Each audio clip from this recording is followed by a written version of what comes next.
উশাহৰ দৰে কাষত থকা মানুহজনক এদিন হঠাতে দূৰ কৰি দিয়াটো সহজ নে? আজীৱন তোমাৰ হৈ থকাৰ ইচ্ছাৰ পৰা ইটছ নট ৱৰ্কিং বুলি কোৱা যাত্ৰাও সহজ নে?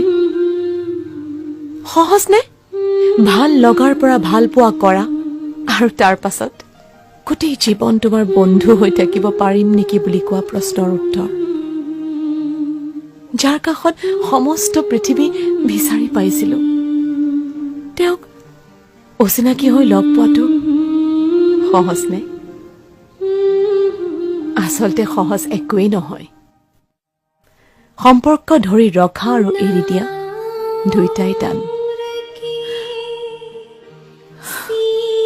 হেজাৰজনক পোৱা যায়,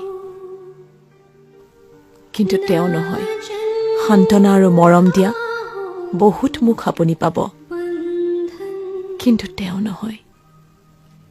আৰু আমি এনেকৈয়ে হাঁহি হাঁহি হেৰুৱাই দিওঁ নিজৰ বুকুৰে হেজাৰটা টুকুৰা, আৰু শেষত আমি কওঁ ইটছ অল ৰাইট।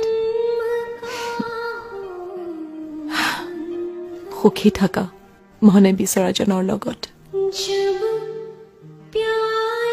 মানুহবোৰ আচলতে পুতলা নহয়, সকলোৰে অনুভূতিবোৰ আচলতে সস্তীয়া নহয়।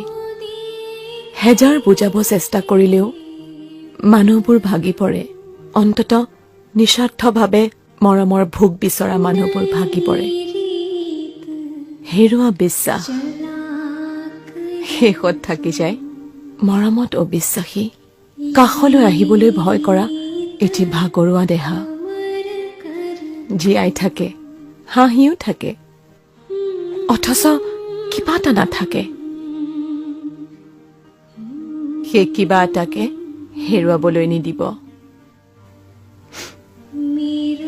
যন্ত্ৰণাৰে আবৃত পৃথিৱীত কাৰোবাৰ সাহস হওক, ভাল পোৱাৰ অৰ্থ হেৰুৱা পৃথিৱীত কাৰোবাৰ মৰম হওক।